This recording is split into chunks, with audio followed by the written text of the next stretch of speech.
Hi കൂട്ടുകാരെ, നമുക്കിന്നൊരു വാട്ടയിറ്റിനിടെയാണ്. നമ്മൾ കാലത്തെ ബ്രേക്ക്ഫാസ്റ്റ് ഇടിയപ്പവും കടലക്കറിയാണ് കേട്ടോ.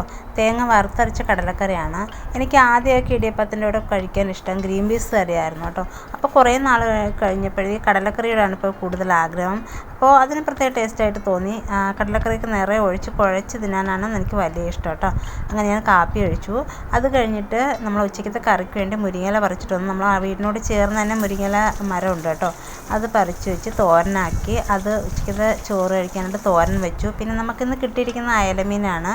അയലമീൻ നമ്മൾ തേങ്ങ വറുത്തരച്ചു ആണ് കറി വയ്ക്കുന്നത്. അപ്പോൾ നമ്മുടെ അയലക്കറിയും റെഡിയായി കേട്ടോ. ഇനി നമുക്ക് അയലമീൻ വറുക്കണം. അപ്പോൾ നമ്മൾ അയലമീൻ വറുക്കുവാണ്. വറുത്ത് കഴിഞ്ഞിട്ട് ഞങ്ങൾ ഒരു മണി കഴിഞ്ഞു, ഒരു 1:15 ആയപ്പോൾ ഞാൻ ചോറ് കഴിക്കുകയാണ്. നമ്മൾ മുരിങ്ങയില കറിയും പിന്നെ അയലക്കറിയും അയല വറുത്തതും അതിൻ്റെ കൂടെ രാവിലത്തെ കടലക്കറിയും കൂട്ടിയാണ് ഞാൻ ചോറ് കഴിക്കുന്നത്. തമിഴ്നാട്ടിൽ എവിടെ നോക്കിയാലും നിറയെ മുരിങ്ങ മരമൊക്കെ നിൽപ്പുണ്ട് കേട്ടോ. കേരളത്തിൽ അമ്മ വിളിക്കുമ്പോൾ മുരിങ്ങയിലയ്ക്കൊക്കെ നല്ല ക്ഷാമമാണെന്ന് പറഞ്ഞു കേട്ടോ. ഇപ്പോൾ നമ്മുടെ ഇവിടെയൊക്കെയാണ് ആവശ്യമില്ലാതെ നിറയെ ആൾക്കാർ മുരിങ്ങ മരമൊക്കെ ഇങ്ങനെ വെട്ടിമുറിക്കുന്നുണ്ട്. അപ്പോൾ ഇങ്ങനെ നമ്മൾ വഴിയിലൂടെയൊക്കെ പോകുമ്പോൾ അവിടെയൊക്കെ മുരിങ്ങയിലയൊക്കെ വെട്ടിയിട്ടേക്കുന്ന കാണാം നിറയെ. അപ്പം ഞാൻ അവിടെ നിന്നൊക്കെ എടുത്തിട്ട് വരും കേട്ടോ മുരിങ്ങ ഇല. അതുമല്ല ഞങ്ങളുടെ വീട്ടിലുണ്ട്. ഞങ്ങളുടെ വീട്ടിൽ ഒരു ചെറിയൊരു കമ്പ് വെച്ചതാണ്. പക്ഷേ ഇപ്പം നല്ല കിളിർത്തിട്ട് അടുക്കള ഭാഗത്തോട്ട് ചേർന്ന് വലിയ മരമായിട്ട് നിൽപ്പുണ്ട് കേട്ടോ. അപ്പോൾ ഇടയ്ക്കിടയ്ക്ക് ഒരു ആഴ്ചയിൽ 2-3 പ്രാവശ്യമൊക്കെ മുരിങ്ങയില തോരൻ സൈഷേന് നിർബന്ധമാണ്, വെക്കാൻ പറയും. അങ്ങനെ ഞാൻ വെക്കുന്നതാണ്. പിന്നെ നമ്മളത് ഇറുക്കുന്നത് ആണ് നമുക്ക് സമയം ഉണ്ടാകുന്നത്. അത് കഴിഞ്ഞ് വൈകുന്നേരം ഞങ്ങൾ ഒരു യാത്ര പോയി. യാത്രയെന്ന് വെച്ചാൽ അബിക്കുട്ടൻ്റെ സ്കൂൾ വരെ പോയതാണ്. അബിക്കുട്ടന് സ്കൂളിൽ പേരൻസ് മീറ്റിംഗ് ആയിരുന്നു കേട്ടോ. അപ്പോൾ സൈഷേട്ടന് വീട്ടിലുണ്ടായിരുന്നു. അങ്ങനെ ഞാൻ സൈഷേട്ടനുമായിട്ടാണ് പേരൻസ് മീറ്റിംഗ് പങ്കെടുക്കാൻ പോയത്. വേറൊന്നുമല്ല, സ്കൂളിൽ പ്രോഗ്രസ് റിപ്പോർട്ട് ഒപ്പിടാനായിട്ട് വിളിച്ചത്. സൈഷേട്ടൻ വിളിക്കുകയാണ്, ഞാനാണ് പോയി പേരൻസ് മീറ്റിൽ അറ്റൻഡ് ചെയ്തത്. അത് കഴിഞ്ഞ് വരുന്ന വഴിക്ക് ഞങ്ങൾ ഷാർജ കഴിച്ചു.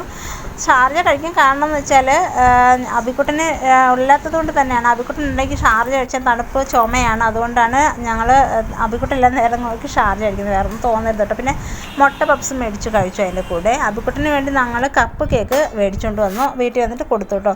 അത് കഴിഞ്ഞ് ഒരു 4 മണിയൊക്കെ ആയപ്പോൾ അബിക്കുട്ടൻ്റെ സ്കൂൾ വന്നു. അബിക്കുട്ടനെ വിളിക്കാൻ പോയി നേരെ ഒടുക്കത്തെ മഴയായിരുന്നു. അങ്ങനെ ഞങ്ങൾ മഴ കാരണം അടുത്തുള്ളൊരു ചർച്ചിലോട്ട് കയറി നിൽക്കുവാണ്.